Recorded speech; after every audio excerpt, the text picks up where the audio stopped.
Hello everyone, my name is Neha Sinha and I am your biology teacher, and I'll be mentoring you all through biology of class 11th and 12th, keeping in mind the competitive exam called NEET and a little bit of CBSE. The thing is, if you study for NEET, you're automatically studying for CBSE or in school board examinations. My focus will be on NEET though. So today we'll be seeing the first chapter of class 11th biology, NEET plus CBSE, chapter 1, and this chapter comes under the unit 1 of class 11th book. So class 11th book is divided into 5 units. The class 11th book is divided into 5 units comprising of 22 chapters, and the first unit is diversity in the living world, and the first chapter that is the living world. It is a very basic chapter. It will show you an introduction into the world of class 11th biology, into the world of basic biology, what a student should know. And so before going into much detail with chapter number 1, the first thing I want you to give a very brief introduction into our subject called biology. Now you have heard this term since I think class 5th or 6th, biology. It is made up of 2 words, bios plus logy. Now logy, you have heard a lot of time, geology, physiology, theology, all kinds of logy. Logy in Latin means study. Study of anything, everything is logy. And bios again in Latin means life. So study of life is biology. The study of life is called biology. The father of biology is Aristotle. So biology itself is divided into 2 categories mainly, and it evolves into different fields, but 2 main categories that will be studied in 11th and 12th as well will be zoology and botany.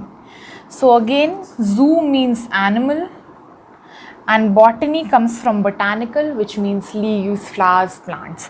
Again, the logy word will be the study of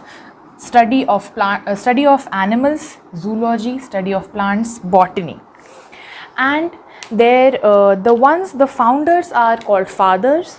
Father of zoology, Aristotle. Father of botany, Theophrastus. Father of biology, again Aristotle. Father of taxonomy, Carl von Linné. Now what is taxonomy, why father of taxonomy, will be studied under the first chapter only. So till now I told you what is our subject, biology, and gave you a very brief introduction of 11th biology, the meaning of the word, and the 2 branches that will be studied. Now let's see what the name of the unit number 1 means, and then we'll go into the chapter number 1 under the unit number 1. So you can see unit number 1 of class 11 biology is named diversity in the living world. Now if we break down this sentence or this phrase, we get the word diversity, living, and world, obviously. So world is our world. Living means something that is alive. Something that is alive. Now what is alive? Is the pen alive? Are you alive? Am I alive? Is the board alive? These questions will be answered in the chapter. But what is diversity? Diversity means variety. Variety. Kinds of things, variety of things. There is a variety in biology, there is a variety in our biodiversity, in our atmosphere. There are plants, there are animals, there are fungi, there are algae. All these are varieties, and under these varieties are different kinds of organisms. So all these organisms make our universe, make our atmosphere diverse, which is going to be studied under this unit. Right. So we have understood what our topic, what our heading means. Now, going into the chapter number 1, the living world. The living world, the world that is alive, the world that reproduces, the world that grows, the world that is living. Now, in this chapter, there are 4 questions that will be answered, or the main, you might be thinking, why are we studying this chapter? Why don't we start with direct botany? Why don't we start direct with plants? Why not starting direct with animals? No. Why are we studying this? We are studying this because we need to answer, the main motto of this chapter is answering these 4 questions or these 4 areas of study. What is living will be answered under this chapter. We will see, now there are so many living things. All of them cannot be said that this is plant, this is animal. How are we going to say what is what? So that will come under classification. If we see something in our surroundings, we have to classify it under anything. Maybe I see 100 chairs. So how am I going to say it is 100 chairs? I have classified it under 100 chairs. So we will do classification. Then we will see the definition of what is living. I told you living is alive, but what is alive? So we will define, we will see what is alive, we will define what is alive, we will classify what is alive. I see what is alive, I define it, and I classify it. And then after the classification is done, I record it. Record it meaning make a book of it, maybe keep it in a data, keep it in the computer, keep it in the library. I record it. So these four are the main mottos of this chapter. Why? The reason why we are studying this chapter. Now, in every NCERT book of class 11th and 12th, there is a menu on the first page on the left side of the book. There is a menu kind of thing on the first page on the left side of NCERT chapters. Now that it will be under the sectioning 1.1, 1.2, 1.3, 1.4 and so forth and so on and so forth. In the first chapter it is kept quite easy, only 4 sections are there. First section being what is living, second being diversity in the living world, again the title is repeating itself. Third being taxonomic categories. Let me write down once again, taxonomic categories. So what are the different categories? What are the different levels in which I am classifying? And last is tax. Okay, so we saw taxonomic categories. What does taxonomic categories mean? And now we are going to see the last part, which is taxonomic 8, last part of our discussion up to, until here. So taxonomic 8 will come under something called, that we studied in this lecture earlier, recording. Recording. Now as I told you, why do we do recording? We do recording so that the teachers, students, any scientists can refer to them and see what organisms we have already discovered, what do we know about them, how can we use them. We sometimes do their genetic typing. So is there a genetic typing for them? Can it be used in something that we are developing in the future? These kinds of things. Now, as we have seen, we have been discussing on this question since the starting of our today's lecture, that how are we going to define what is living. Now we have a notion that most things that are living grow. So the first factor that we are going to take into consideration in order to define living is growth. as I have written over here, growth. Now there is a definition given in the book for growth, which is increase in mass or increase in the number of cells are the twin characteristics of growth. Increase in mass or increase in number of cells are the twin characteristics of growth. Now what is mass? Mass meaning weight. Like there the mass or the structure that is visible has grown in size. So we can say mass has grown in size. Increase in number of cells, it cannot be seen with the naked eyes for multicellular organisms. Yes, it can be seen for single cell organisms like bacteria, probably fungi, but they can be seen only under the microscope. And lastly, twin characteristics. Twin characteristics meaning two characteristics that go hand in hand. So increase in mass, increase in the number of tissue cells, and increase in number of cells are the twin characteristics of growth. Now if you see a plant is growing, you can see its general growth, like you can see the height is growing or maybe the plant is getting thicker, but you cannot see the growth cell by cell. But in case of bacteria, this growth is seen cell by cell because it is a single cell organism and it can be seen under a microscope. So growth now with this, can we say that it is a defining factor for saying that a thing is living or not? We cannot say this. Why? Because what happens with non-living organisms such as a rock or a boulder?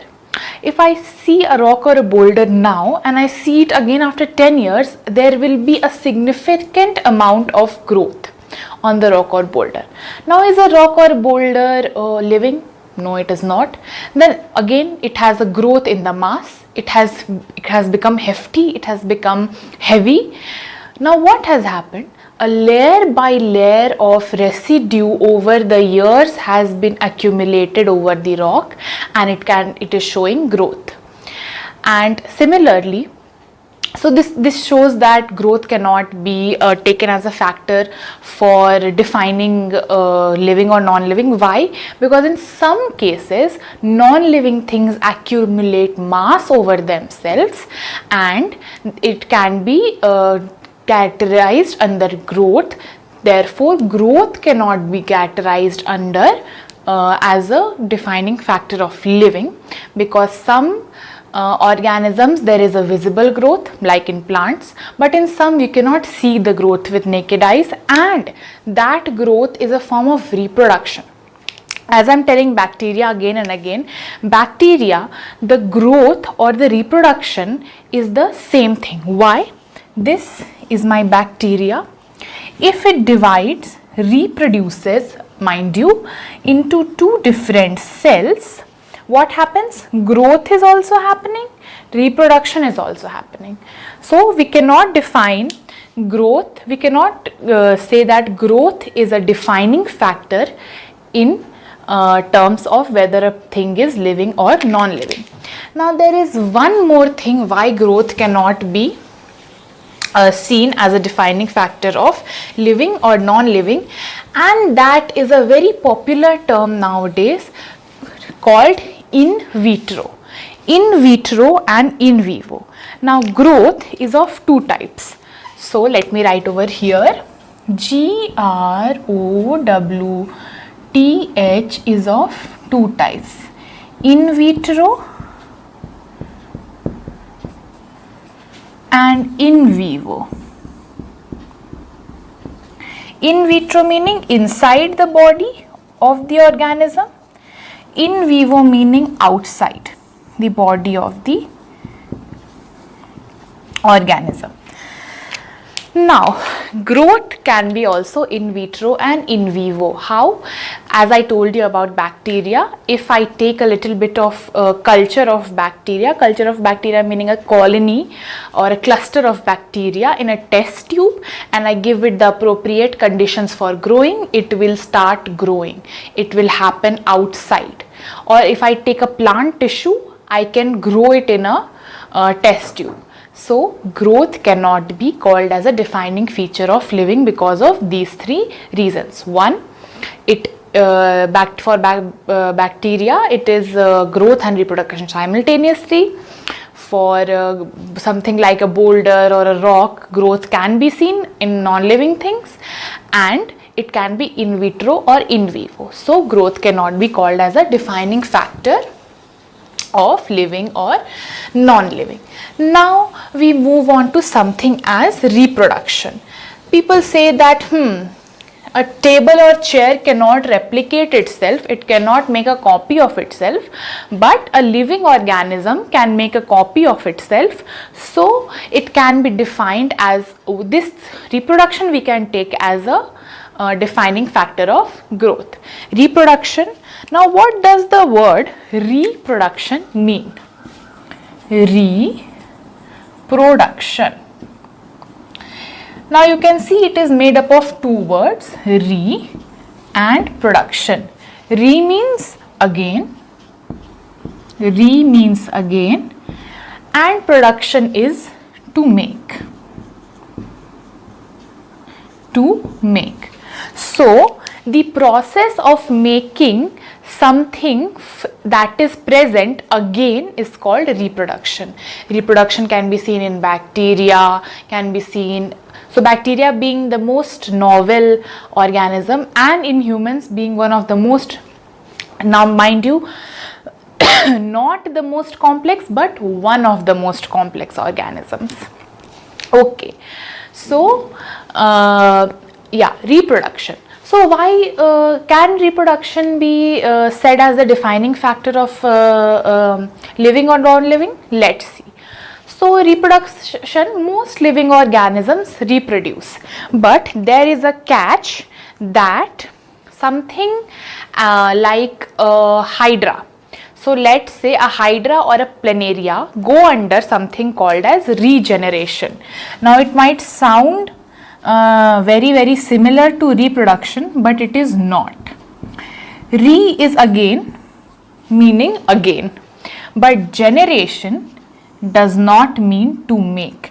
Generation means to divide and grow, to divide.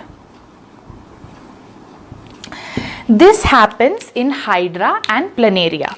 So what happens is, the body of the hydra, let's say, or the body of the planaria, let's say this is the body of our planaria. It is the body of our planaria. And if we cut into 1, 2 and 3 different portions, all 3 different portions will give rise to 3 new planaria. Now this is not reproduction, this is regeneration, right? So we cannot say that reproduction is the defining factor of growth. Why? Because something like regeneration exists, and there is one more example why we cannot say reproduction as a factor of living or non-living, as a defining factor of living or non-living, because of budding. Budding happens in yeast. Now yeast, I will erase this. I will, just a second. Yeah. So yeast is a single-celled fungi. Yeast, oh my god, yeast, yeast, is a single-celled fungi, and it reproduces by something called as budding. What happens is, a little small bud will occur over here, and this bud will come out of the mother cell yeast and divide and grow. So budding. So because reproduction happens in 2 or more, in various forms like budding, like regeneration, we cannot say that reproduction is a defining factor of growth. Why? Because not all the organisms present in the universe or present in the atmosphere reproduces in the same way. Now we have seen growth, we have seen reproduction. Now here, before I move forward, I would like to make one thing very clear, because this is a question that is asked mostly in your schools, or mostly in a long format of answering, but it is a very important concept and you should know it. So as I told you earlier, that bacteria in bacteria,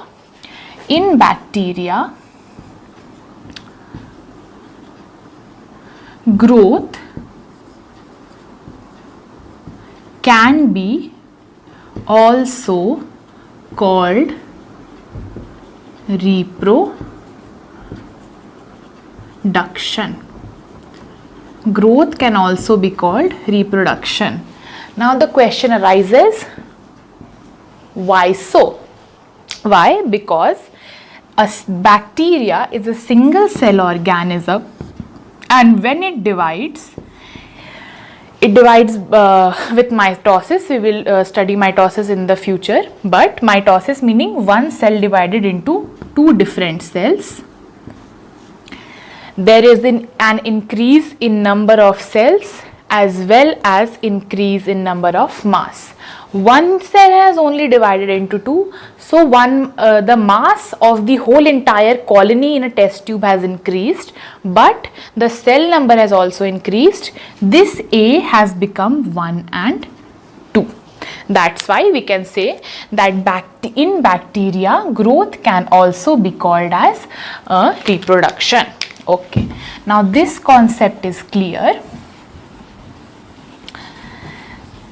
So we see that we cannot say growth as a defining factor of living. We cannot say reproduction as a defining factor of living. Now what else can you think? So we think that chemical reactions happen in all living organisms. So let's say chemical reactions. Now there is a word for chemical reactions in biology called metabolism. Metabolism.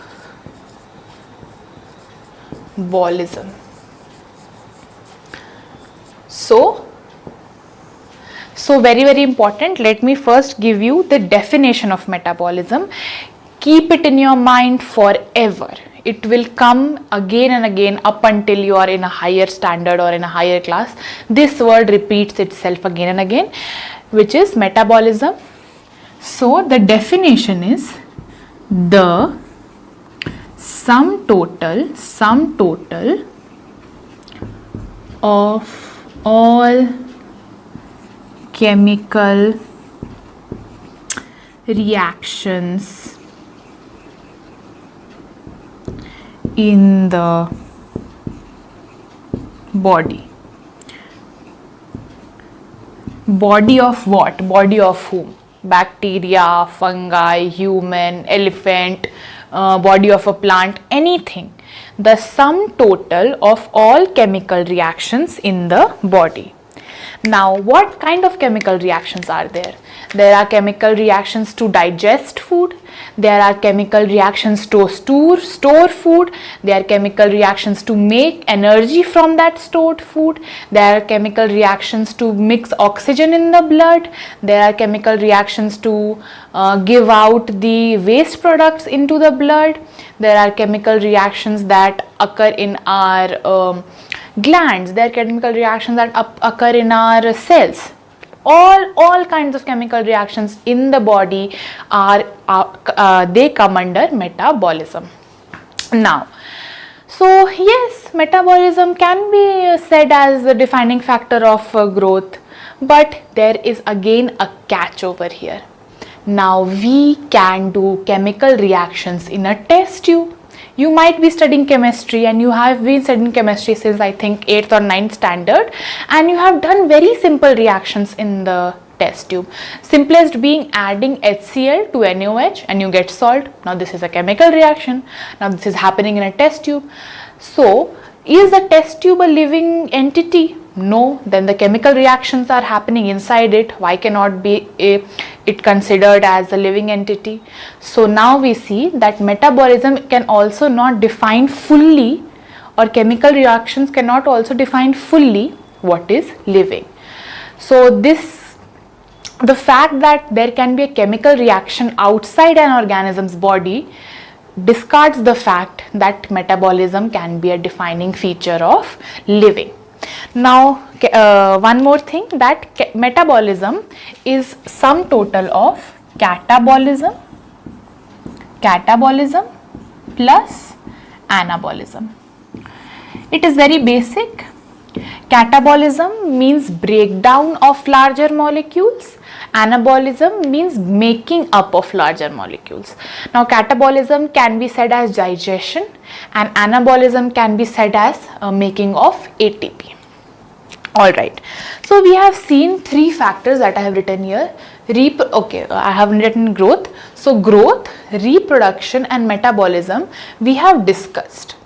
Now we see that growth cannot be said as a sole defining factor. Sole meaning the only one. If there is growth and this is living, this cannot be said. Then we have seen reproduction, same, cannot be sole defining factor. Metabolism cannot be sole defining factor. Now what else can be there? So in the NCERT book, the next one is cellular organization. Cellular organization. What is cellular organization? So we are studying the word organization and classification and again. So now let's see what is cellular organization. Cellular meaning that is related to cell, and organization meaning having an arrangement. Having an arrangement. Any kind of arrangement.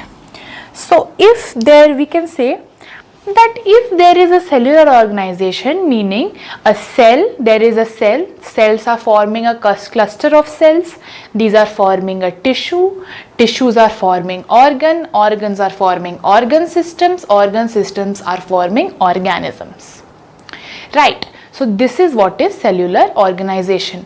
Now if this is present in any organism, we can call them as living.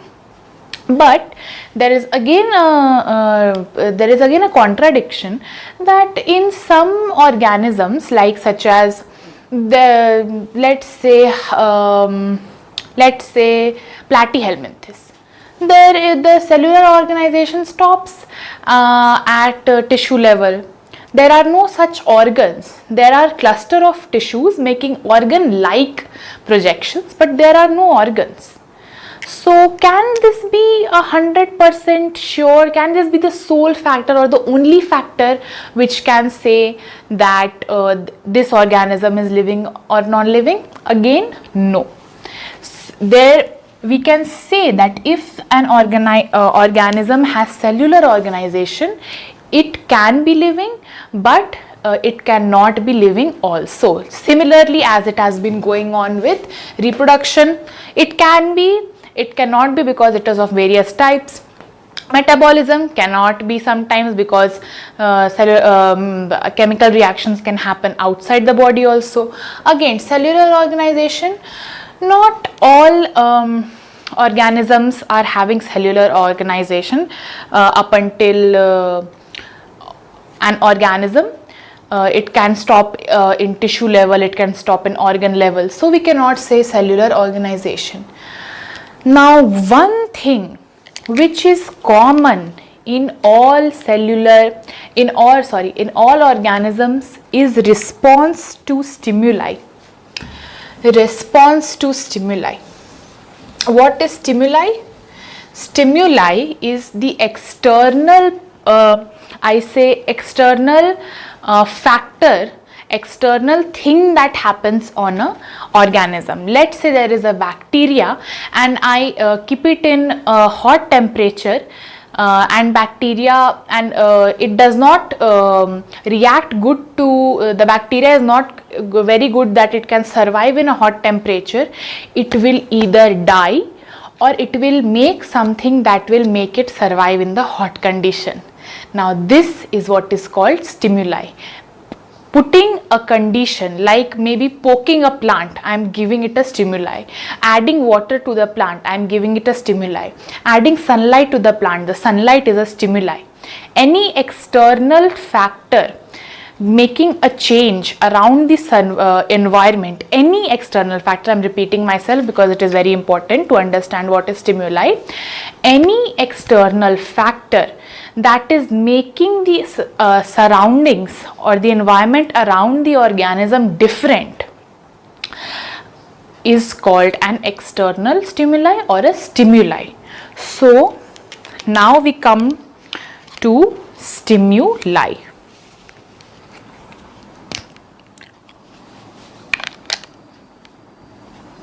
Stimuli. Some call it stimuli, doesn't really matter, all the same thing. So now all organisms react to stimuli in some way or the other. If the organism has any living strand, any living capability in it, any living capability in a organism, it will always respond to stimuli. If you put it in a condition and it either dies or survives, doesn't matter, but it will respond to stimuli. So stimuli converges into something called as consciousness. CIOUSNESS, consciousness. This is what makes humans special. Consciousness, having an idea, having that sense that what is in my surroundings is called consciousness. Stimuli is the thing that I respond to what is in my surrounding, but consciousness is that I know what is in my surrounding and then I give and then I respond to the stimuli. I know that this weather is hot, then I switch on the fan. What is the reaction that I do when I switch on the fan? I give a reaction to the stimuli. If there is a drought kind of situation and the plant is storing food in its seed, what is it doing? It is giving a response to the stimuli, right? So consciousness and stimuli are one of the defining factors of living. But we cannot discard all this reproduction, metabolism, cellular organization, growth, etc. and just say that any living organism or any organism that responds just to stimuli or that responds to stimuli are living. So we come to the conclusion over here after discussing growth, reproduction, metabolism, consciousness, stimuli, cellular organization, all of these things, and we get the answer of the first question, what is living, is all when an organism does all of these things: grows, evolves, self-replicates, give reaction to stimuli, self-regulates, respond to external stimuli, respond with another organism which is of its kind or maybe of not of a different kind, which is called interacting with one another, then that organism is living. When an organism grows, reproduces, does metabolism, has cellular organization and have consciousness or have or responds to external stimuli, then it is called living. Now, as I told you, I will understand what is living and define what is living. Now let me define what is living. All right, so it is given in your NCERT book. So I would say it is on the first and third page of your NCERT book, I think in the last paragraph. So the third page of the first chapter, last paragraph, this definition is given. So what is living? Definition of living: LIVING. Any organism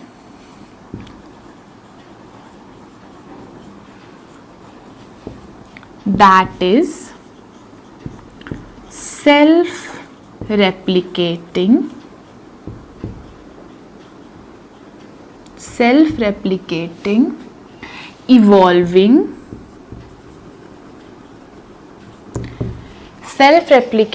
evolving, self-regulating, meaning giving response to stimuli, self-regulating, interactive,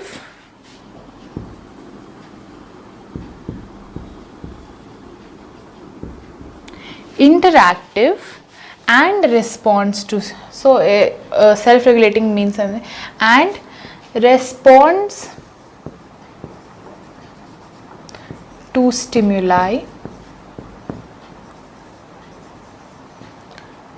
are living.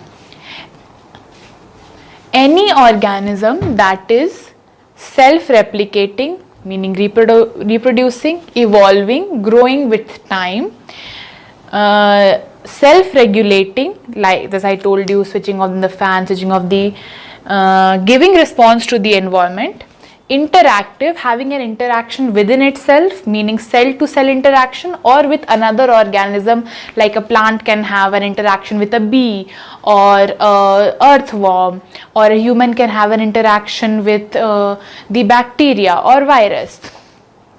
Interactive, and respond to stimuli. When an organism does all of these things, it is called living. So we have completed our first 1.1 of what is living.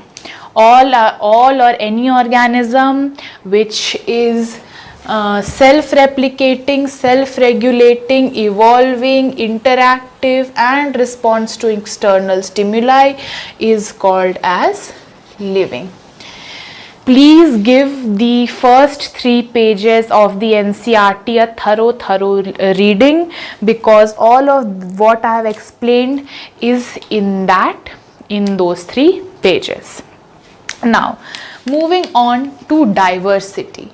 Now, what is diversity? I already told you that variety is the meaning of diversity. Now, there is a data which is very important, which I have written over here, that there are 1.7 to 1.8 million species that have been discovered up to date. This data is asked frequently in NEET. This data is asked frequently in your school examinations, any kind of other entrance examinations you might give after the completion of your board examinations in 12th. This data will be asked. So keep in mind that 1.7 to 1.8 million species have been discovered of all things. These include plants, animals, bees, reptiles, all those things. So 1.8 million species are discovered yet. Now, what does this big number show? It shows diversity. It shows that there are a lot of organisms in our surrounding, in our atmosphere. Now, the next thing that I can see over here is biodiversity. Now, again, the word bio plus diversity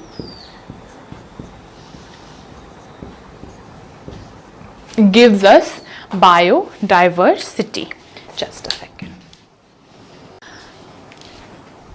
So, biodiversity. Now, again, it is made up of 2 words, bio plus diversity. I told you bio means living, diversity means variety. So, the variety in our living atmosphere is called biodiversity. That's it. What does biodiversity mean? The enormous amount of diversity or variety in our atmosphere is biodiversity. Now, we have so much biodiversity, then we need to have a way to identify it. How are we going to say, how are we going to classify what comes under plants, what comes under animals, what is fungi, what is a bacteria, what is a virus, what is a reptile, all of what is a bird? How are we going to identify all of those?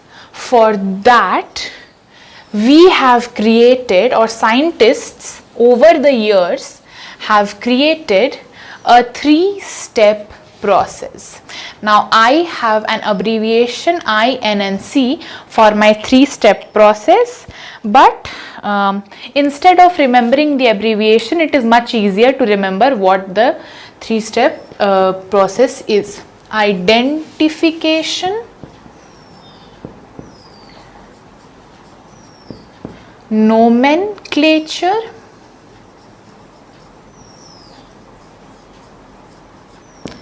and identification, nomenclature, and classification.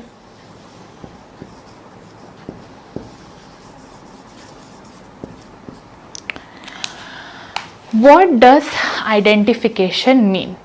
Now, when any scientist or when any researcher finds a new plant and they do different experiments on it, they might cut open the plant and see, they might see what is the external features of the plant, how are the roots, how are the leaves, are the flowers growing in a certain way, does this plant need some certain kind of soil, certain kind of nutrients, can this grow in a marshy area, can this grow in a desert area. All these are identifying factors.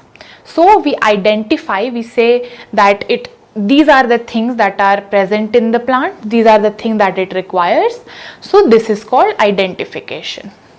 So if I see, I am giving example of a plant, but if I see any organism and I see what its cellular organization, what organs are present in it, whatever it is present in the external and internal feature of that organism is called identification. Then the next one is nomenclature. Now this is a new word, and this I will take a little bit extra time to explain. So nomenclature means naming. Let me erase. So identification, nomenclature, and classification. Classification I will come on to, but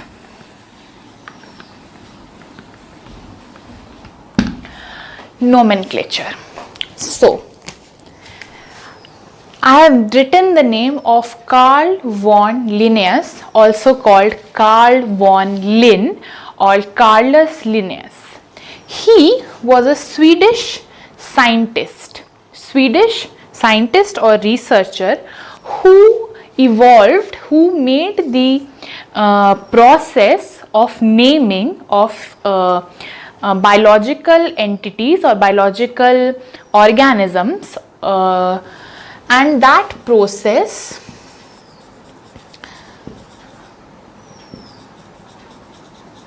was called binomial nomenclature. Binomial, bi means two. So any organism in this universe which scientists give them a name, they give two names to them, meaning let's say like your name is probably Raj Singh. So Raj and Singh are two names, and scientists give two names to any organism. So like you must be knowing this, that humans are called Homo sapiens. Homo sapiens. Right. Now, why are they called Homo sapiens? Who gave this the name Homo sapiens? Why are Homo and sapiens these words used? This we will come to know under the rules of binomial nomenclature. Binomial meaning two names, nomenclature meaning names. So the process of naming an organism is called nomenclature. Carl von Linné gives the method of binomial nomenclature. Let me repeat it again. The process, let me write it down for you. So the definition of nomenclature: the process of naming any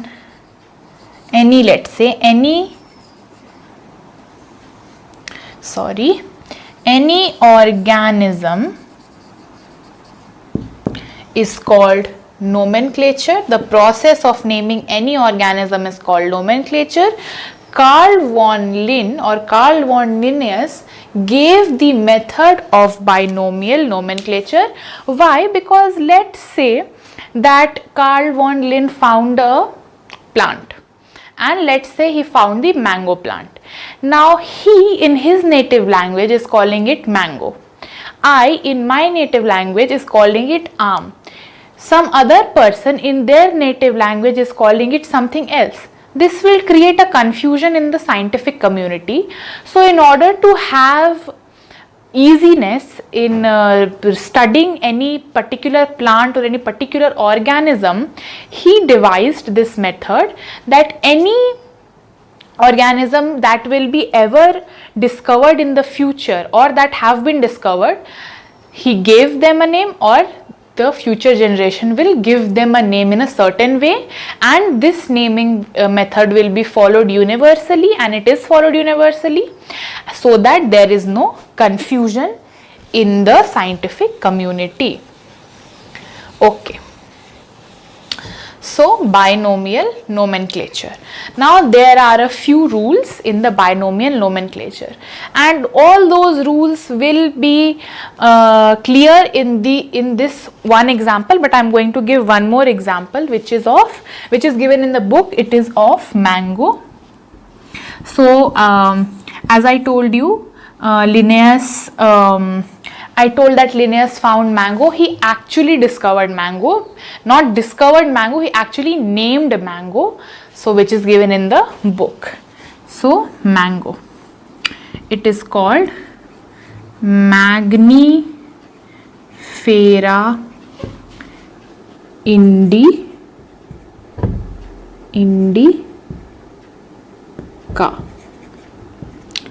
Mangifera indica.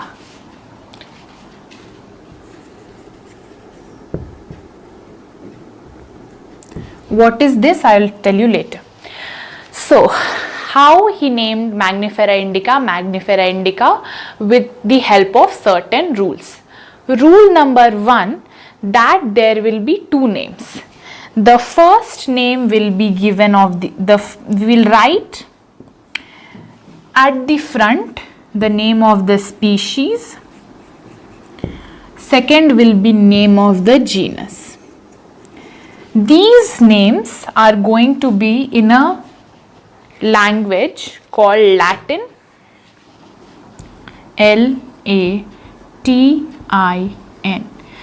This is an very old language used in the entire Europe. And why this language he used? Because he was from Sweden. So the language that was most popular at that time and most people used it was Latin. So in Latin, two names will be given. The first name that will be written will be of the species. The second name that will be written of the genus. The first letter of the first word will be in capital always. So the species name will start with capital letter. The genus name will start with small letter. There will be a gap. You cannot write in cursive and you cannot join these two words. There will be a gap in both the words. And if it is typed out, it will be in italics. So italics, you must be knowing, it is a font in your computer. So whenever it will be typed out, it will be in italics, and whenever be written by hand, it has to be underlined. Like I have underlined Homo and Sapiens separately, it will be underlined. So again, in this example, we read all the rules. That first will be species name, second will be generic or the genus name. The species name will start from the capital letter, the generic name will be starting from the small letter. There will be a space between both the words, and both the words will be underlined separately if written by hand, and it will be printed in italics. So these are the rules in binomial nomenclature. And lastly, in this example, this thing is written at the last, Lin.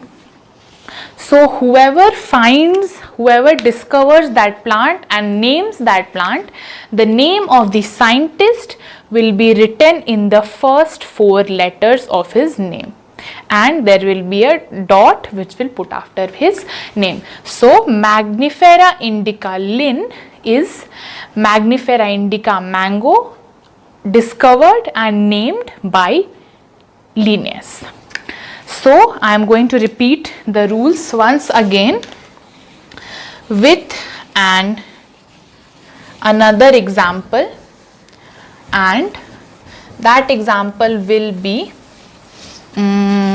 let's say of fruit fly. This organism you will study in class 12th, but fruit fly, so you must have seen a fly that hovers means takes a roundabout of your food, especially fruits or vegetables, called Drosophila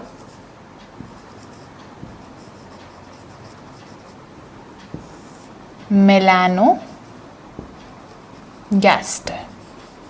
So again, all the rules have been applied. Never write it like this. Never write it one after one on top of the other. Let me erase and write it so that you also don't say that she has written, so we can also write this way. You cannot. This is the, so what I did right now was a violation of the rules. So fruit fly Drosophila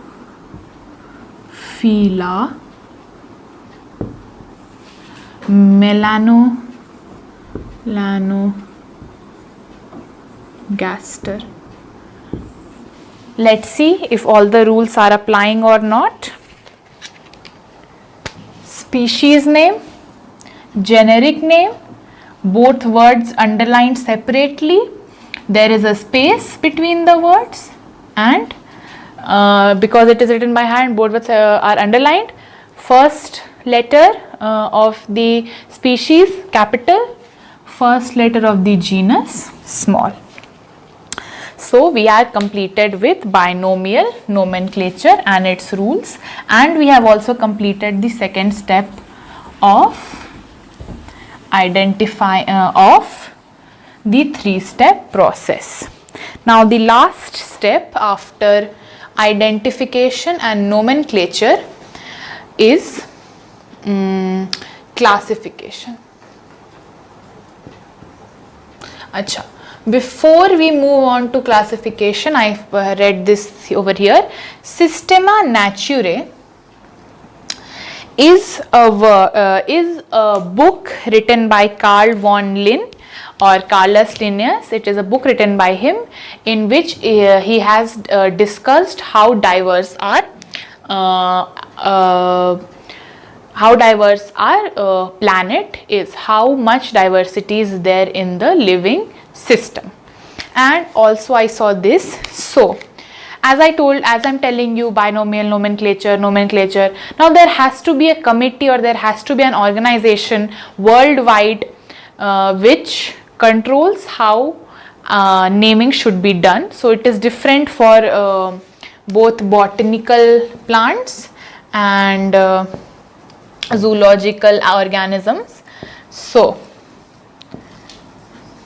it is different organizations that rule. Then for botanical, it is International Code for Botanical Nomenclature, and for zoological it is International Code of Zoological Nomenclature. It is for this one it is for this one it is of. It is, these two are again given in your NCERT book. Very, very important. Abbreviations can be asked anytime. So ICBN and ICZN. The IC is International Code, B is Botanical, Z is Zoological, and N is for Nomenclature. Okay, moving on to classification. Now, what is classification? Putting different organisms into different categories is called classification. So with this we will move from, so we have completed what is living, we have completed diversity. Now we will go to 3 taxonomic categories. This classification will lead us to something called taxonomy. Taxonomy.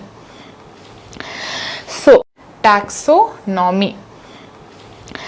So, classifying or putting different organisms into different categories or different levels of organization is called taxonomy, and the study of taxonomy helps us do classification, and classification is what happens when we do taxonomy. Don't get confused, they are mostly the same thing. But if I put, let's say I have a tray, and in that tray I have some cooked rice, I have some raw rice, I have some raw dal, and I have some cooked dal. Now if I collect all the cooked rice in one place, raw rice in one place, cooked dal in one place, raw dal in one place, what I have done is classification. Ki this is different from one group. And then if I put raw rice first, because it is raw and yet to be cooked, and then if I put cooked rice above it, what I am doing, I am putting it in the order of edibility. कैसे खा सकते हैं, how can we eat it, I am putting in the order of edibility. What I am doing, I am doing taxonomy. So classifying and then putting it in different hierarchical groups is what taxonomy. All right, so now that we have reached to the word taxonomy, we might as well have a look of the taxonomic groups. Taxonomic groups. So, taxonomy. Now, let me give you the bookish definition of it, because every place you will see a different definition, but let me see the bookish definition of it so that you are not in a place where you do not know what exactly this means, because sometimes teachers require specific definitions. By the way, this is my NCERT book, so always keep in handy your NCERT whenever you are teaching or whenever you are studying. So, putting taxonomy is a branch of science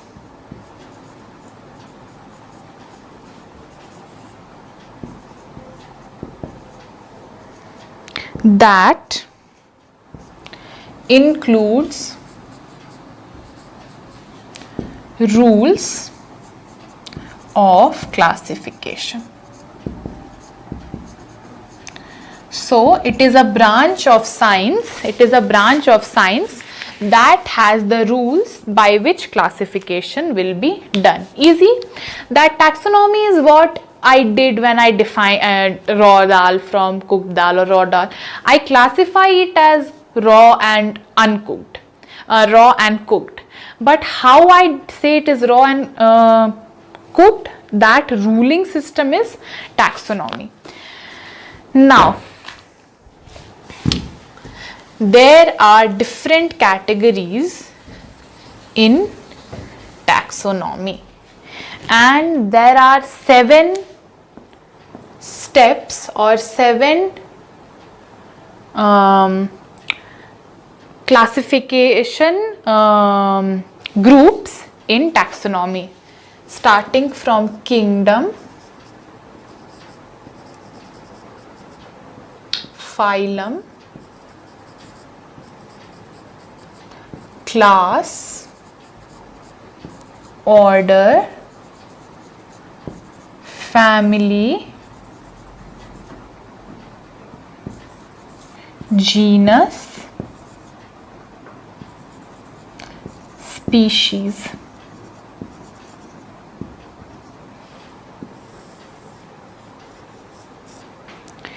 Kingdom, phylum, class, order, family, genus, species. These are the different taxonomic categories or groups that any organism is classified into. Now we have already seen genus and species. Kingdom you might have studied in earlier classes. There is, I think in CBSE you study it in class 9th. So there are 5 kingdoms.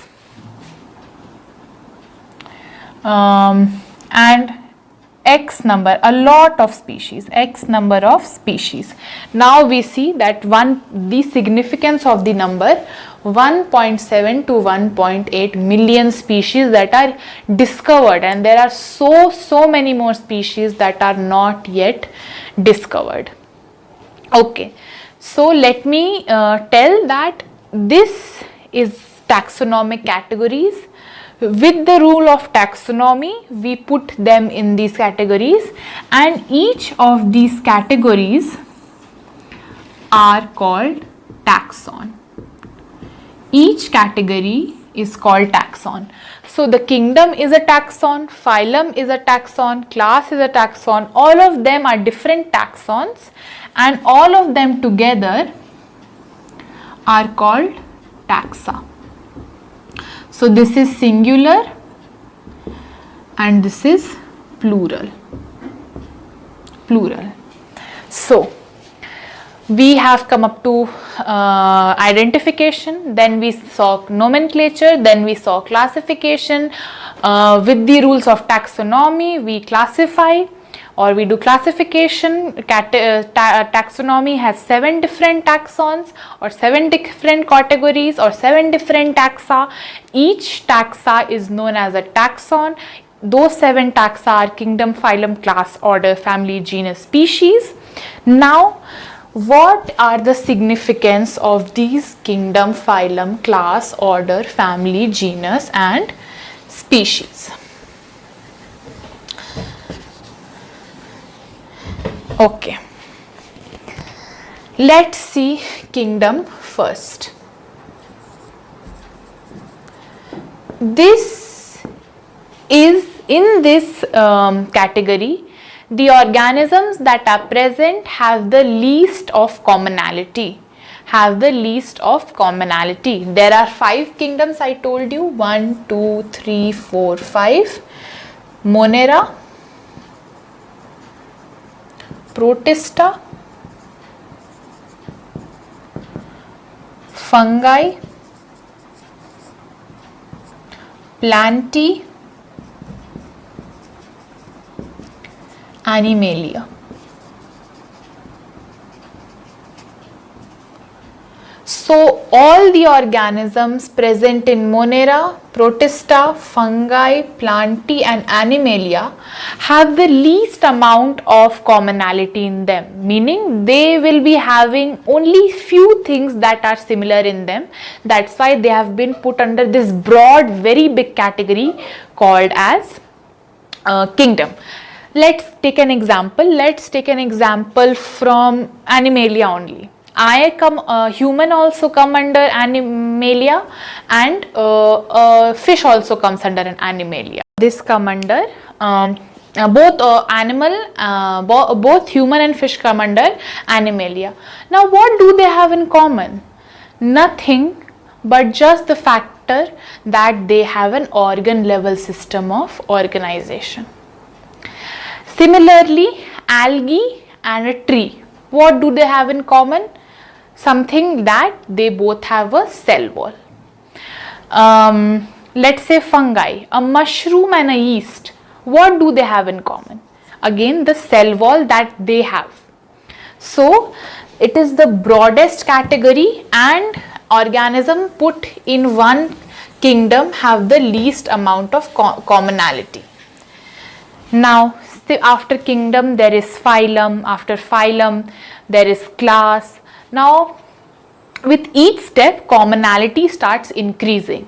So there are different phylums such as chordates, there are different phylums such as platyhelminths, aschelminths, I would say other various different phylums. Then kingdom, phylum, then there are classes, different classes, then there are kingdom, phylum, class, order, Then there are families, and then comes the most important, family, genus, and then comes the most important species. Species. This is the most important. Why? I will tell you. Because let's take an example of Panthera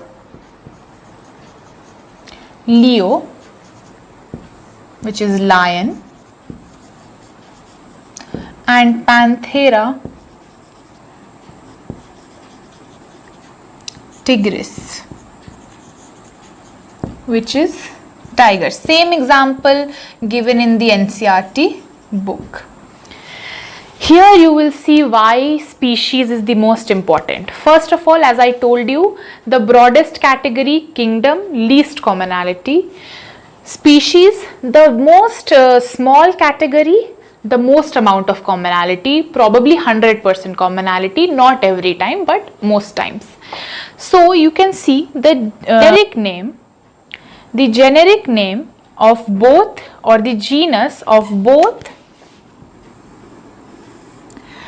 Panthera leo and Panthera tigris are Panthera. Same genus. Same genus. What is different is species. Now, how can we say that two organisms belong to the same species? All organisms belonging to one species can only reproduce. Lion can only have a progeny or only reproduce with another leo species only. Tigris species can only have a progeny or a reproduction with a tigris species. So species is the most small category and most important, because reproduction cannot be interspecies. Homo sapiens will reproduce with Homo sapiens and not something like Homo erectus or Homo habilis, which you will study further, but I am just giving the name. Panthera leo will have a reproduction only with Panthera leo. Panthera tigris will only reproduce with Panthera tigris. And I think while teaching species, I came to the conclusion that one thing, and which I did a very blunder mistake. I have told you that in binomial nomenclature, I told you that this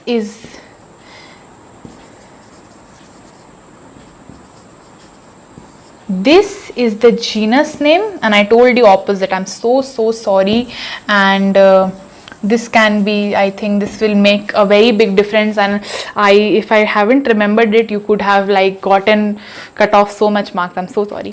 But again, everything else will remain the same, just that the first name is the genus and the second name is the species. Same, I have written with hand, so underlining is there is a space. The first one is capital, second one is small, and it is in Latin only, and everything remains the same, but only factor which was a blunder mistake was genus is the first one, species is the second one. So you can see, even after so much practice, sometimes we can make mistakes. Anyway, moving further. So we are done with what is living. We saw what is living, diversity. We saw the 3-step process, the organizations, binomial nomenclature. I will again repeat binomial nomenclature because I made a mistake. So the methods devised by Carl von Linné for naming organisms so that there is no mistake in naming, or there is no confusion among different countries and different scientists, was binomial nomenclature. It is done in a language called Latin, and let's say again Magnifera Indica only, Magnifera indica, lin.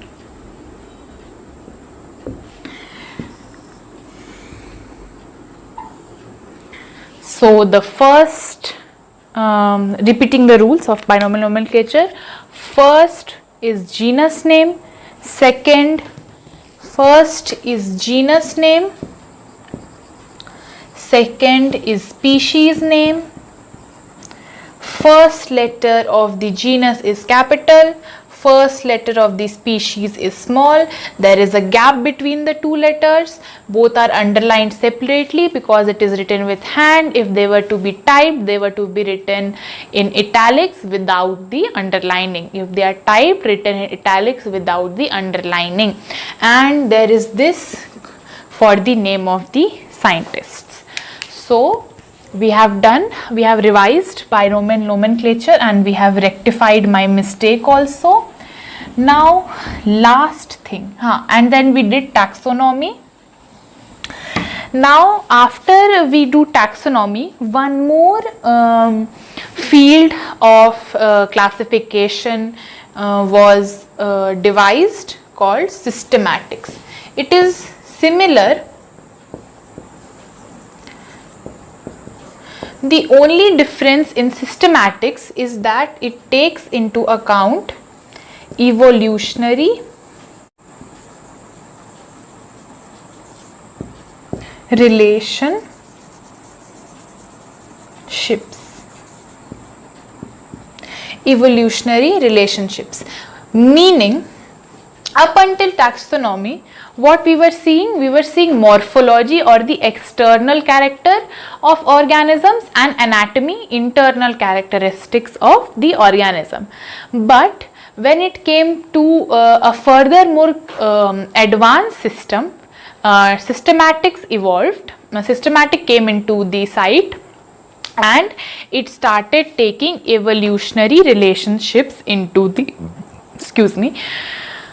evolutionary relationships into the account, meaning that one set of organisms, what is its relationship with the time of the timeline of evolution with another set of organisms. You might have heard that humans came from apes, which is not completely true. Now this was rectified with the help of systematics. So you might be thinking that there was taxonomy, we were seeing with morphological characters and anatomical characters. What was the need of systematics? Now this example will clear what was the need of systematics. So as you have heard that humans had the ancestors were apes, which was clarified with the help of systematics that the apes are not the ancestor of humans, but if we go further back into evolution, we see that apes and humans both had a similar ancestor. And that humans did not evolve from apes, but apes evolved differently, humans evolved differently, but they had a same ancestor. With a diagram, there was a common ancestor, humans evolved from it, apes evolved from it. So this is the significance of systematics, that it takes into account evolutionary relationships. Okay, so we are at our last junction, at our last stop, which is topic number 1.4, which is very easy in sense.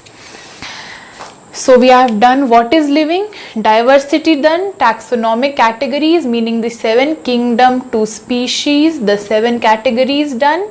Lastly, taxonomic aids. At the starting only I told you that aids means to help. Helping in what? Helping in recording, so that we can study the organisms that are present or that we have to study about. Now in your book there are some taxonomic aids that are given, that I am going to note it down. So the first taxonomic aid that is given is herbarium, and I will explain all of them one by one. Herbarium, botanical garden,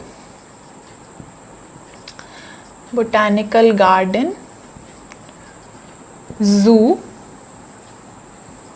or zoological park,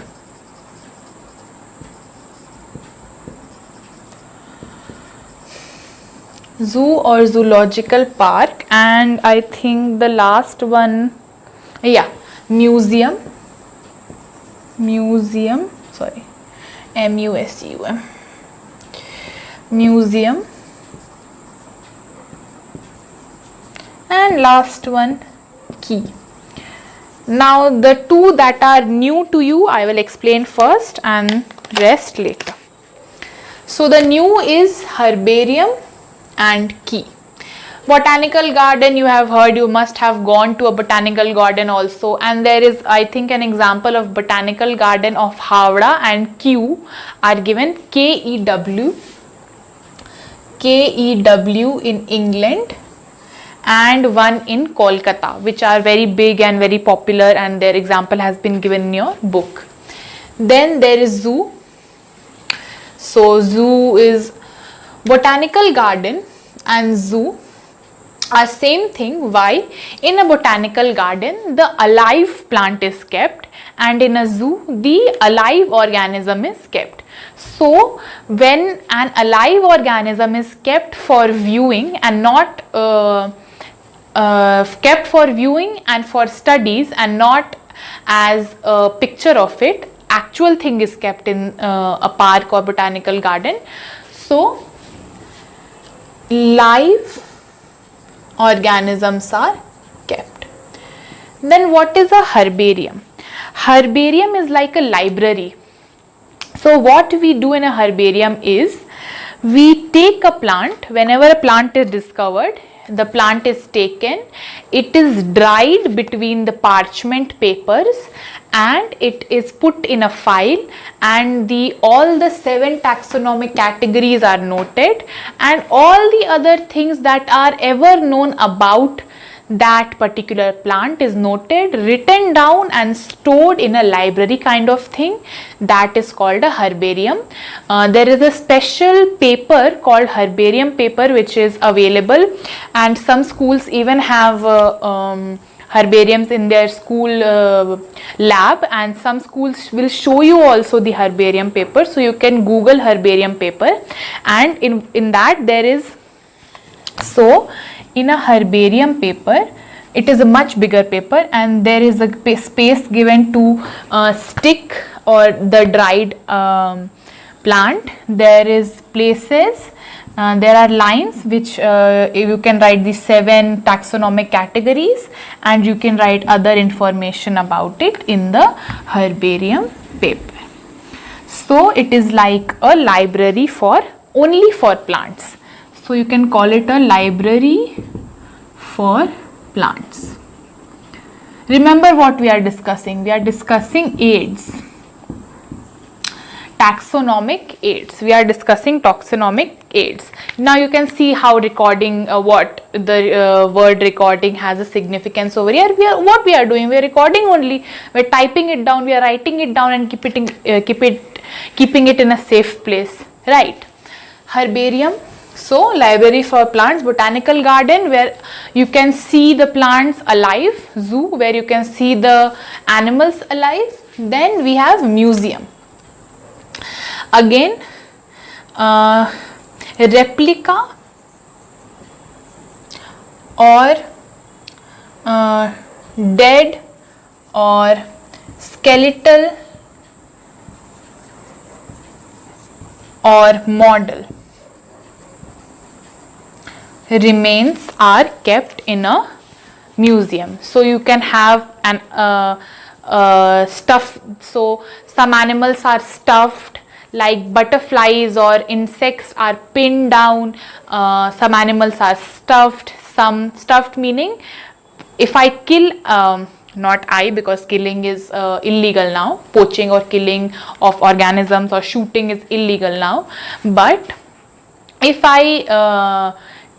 if an organism was killed, let's say a tiger was killed, and raw wood shavings or cotton shavings, and a tiger was killed and its skin was removed intact without making big cuts, so that it can be sewn or it can be stitched together again, and the skin was filled with stuffing like wool or like raw or dried wood, then that animal is called stuffed, and the stuffing of the organism is kept in the museum so that it looks alive. If you have gone to any kind of museum, let's say Patna Museum, if you have gone there, so you might have seen bear, there is a lion, there is a tiger kept in the zoo with stuffing, in the museum with stuffing in it.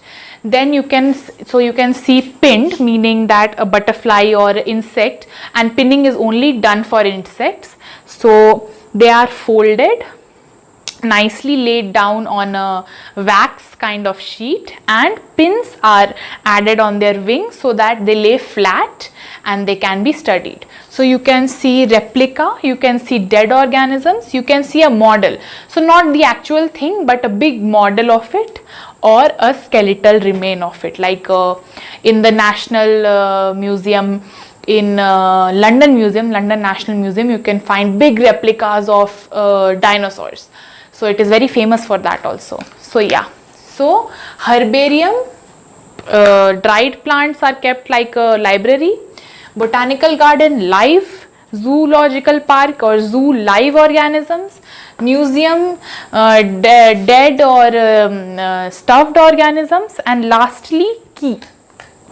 Now key, I am going to read it out loud, and then I am going to give the definition.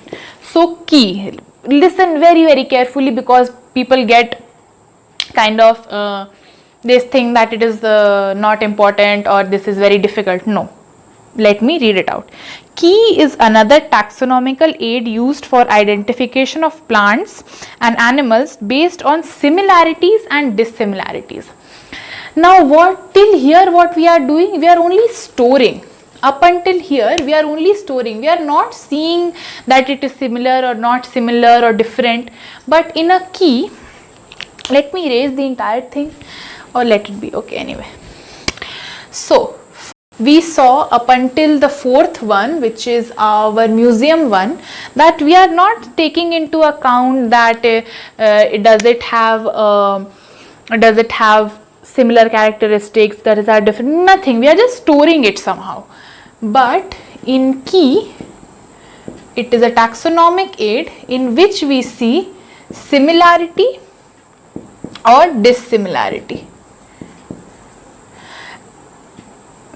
Right, based on the contrasting characters generally called couplets. So couplets comes from the word couple or two.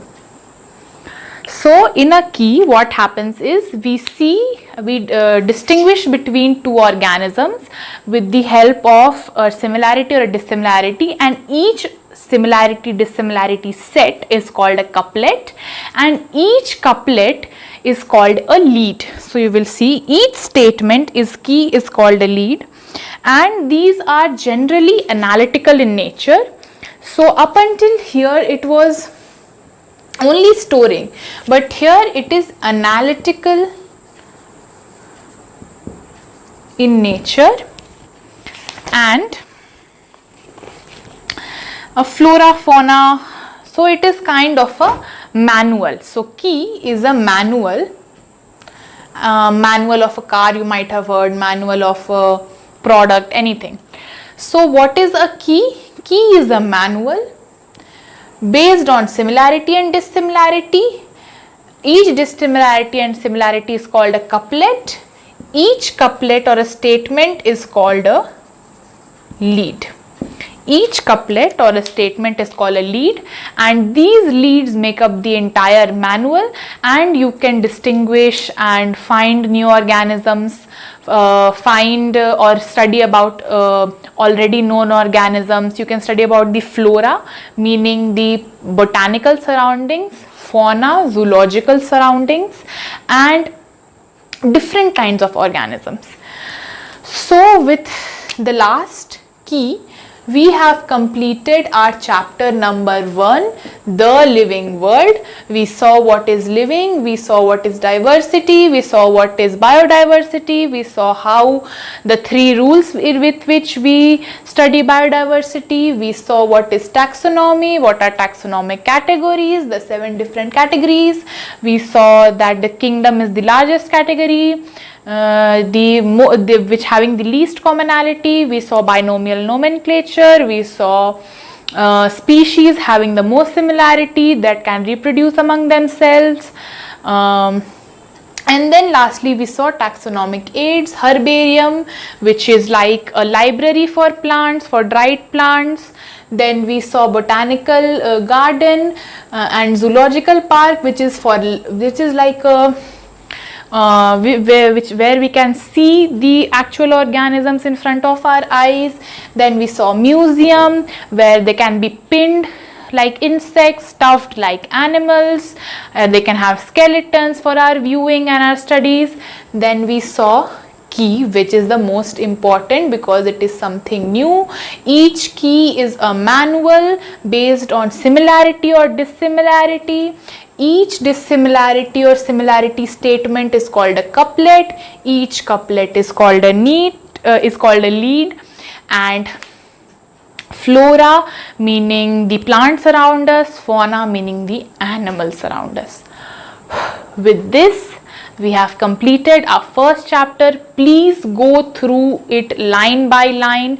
There are a lot of names that are given in the first chapter on page number 11. This table is very important, very important. This will show you the significance of taxonomy and how taxonomy helps us define each organism differently. So I would like to end my session over here with the first chapter. Thank you for watching, and I end the first chapter here. Thank you.